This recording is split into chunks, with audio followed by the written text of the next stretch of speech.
ಪುರುಷರು ಒಂದು ವಯಸ್ಸಿನ ನಂತರ ಸುಸ್ತಾಗ್ತಾರೆ, ಅವರು ದುರ್ಬಲರಾಗ್ತಾರೆ, ಅವರಿಗೆ ಜೊತೆಗಿರೋದು ಮುಖ್ಯವಾಗಿರುತ್ತೆ. ಅದು ನಿಜ, ಪುರುಷರು ಒಂದು ವಯಸ್ಸಿನ ನಂತರ ಸುಸ್ತಾಗ್ತಾರೆ, ಆದ್ರೆ ಅವರು ಇದಕ್ಕಾಗಿ ಏನಾದ್ರೂ ಮಾಡ್ಬೇಕಲ್ಲ. ಶರೀರದಲ್ಲಿ ಬಿಸಿಲ್ಲ ಅಂದ್ರೆ ಸಂಬಂಧದಲ್ಲಿ ಹೇಗೆ ಬಿಸಿರುತ್ತೆ? ಒಂದು ವಯಸ್ಸಿನ ನಂತರ ಶರೀರದ ಎನರ್ಜಿಯನ್ನ ರಿಲೀಸ್ ಮಾಡೋದಕ್ಕೆ ಸಮಸ್ಯೆ, ಸುಸ್ತು ಮತ್ತು ನಿರಾಸಕ್ತಿ ಆಗೋದು ಸಾಮಾನ್ಯವಾಗಿದೆ. ನಿಮ್ಗೆ ಬೇಕಾಗಿರೋದು ಒಂದು ನ್ಯಾಚುರಲ್ ಸಪೋರ್ಟ್ನದ್ದು. ಅದು ಕೆಲವು ಸೆಕೆಂಡ್ಸ್ ಅಲ್ಲಿ ಥ್ರಿಲ್ನ ನಂತರ ನಿಮ್ಮನ್ನು ದುರ್ಬಲರಾಗಲು ಬಿಡೋದಿಲ್ಲ. ಟರ್ನ್ ಆಫ್ ಮಾಡಿದ ನಂತರ ಪುರುಷರಾದವರು ನಾಚಿಕೆ ಬಿಡಬೇಕು. ಸ್ವತಃ ಕೆಲಸ ಮಾಡಿ. ಆಫ್ರಿಕನ್ ಪುರುಷರನ್ನು ನೋಡಿದೀರಾ? ಪ್ರತಿ ವಯಸ್ಸಿನಲ್ಲಿ ಎಷ್ಟೊಂದು ಉತ್ಸಾಹ, ಸ್ಟೆಮಿನಾ ಮತ್ತು ಶಕ್ತಿಯಿಂದ ತುಂಬಿರ್ತಾರೆ.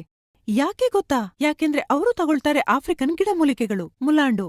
ಅವರ ಶರೀರದಲ್ಲಿ ಒಳಗಿನಿಂದ ಎನರ್ಜಿಯನ್ನು ತುಂಬುತ್ತೆ, ಪವರನ್ನು ಹೆಚ್ಚಿಸುತ್ತೆ ಮತ್ತು ದುರ್ಬಲತೆ ಎಲ್ಲಿರುತ್ತೆ ಅದನ್ನು ಮರೆತು ಬಿಡಿ. ಒಂದು ಬಾರಿ ಮುಲಾಂಡು ತಗೊಳ್ಳಿ, ಲ್ಯೂಮುಸ್ಟಾಂಗ್ನ ರೂಪದಲ್ಲಿ. ವಯಸ್ಸು 25 ಅಥವಾ 50 ಇರಲಿ, ಯಾರು ಬೇಕಾದ್ರೂ ಇದನ್ನು ತಗೋಬಹುದು. ಪ್ರತಿದಿನ ಲ್ಯೂಮುಸ್ಟಾಂಗ್ನ ಒಂದು ಕ್ಯಾಪ್ಸೂಲ್ ತಗೊಳ್ಳಿ. ಇದರಲ್ಲಿ ಶತಾವರಿ, ಅಕಾರ್ಕರ, ಸಫೇದ್ ಮೂಸ್ಲಿ ಇದೆ.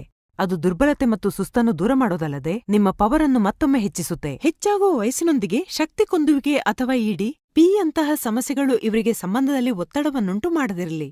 ಮನೆಗೆ ತನ್ನಿ ಲ್ಯೂಮುಸ್ಟಾಂಗ್ ಮತ್ತು ಮತ್ತೊಮ್ಮೆ ಸಂಬಂಧದಲ್ಲಿ ತಾಪವನ್ನು ಮರಳಿ ತನ್ನಿ. ಸ್ಕ್ರೀನ್ನಲ್ಲಿ ನೀಡಲಾದ ನಂಬರ್ಗೆ ಸಂಪರ್ಕಿಸಿ.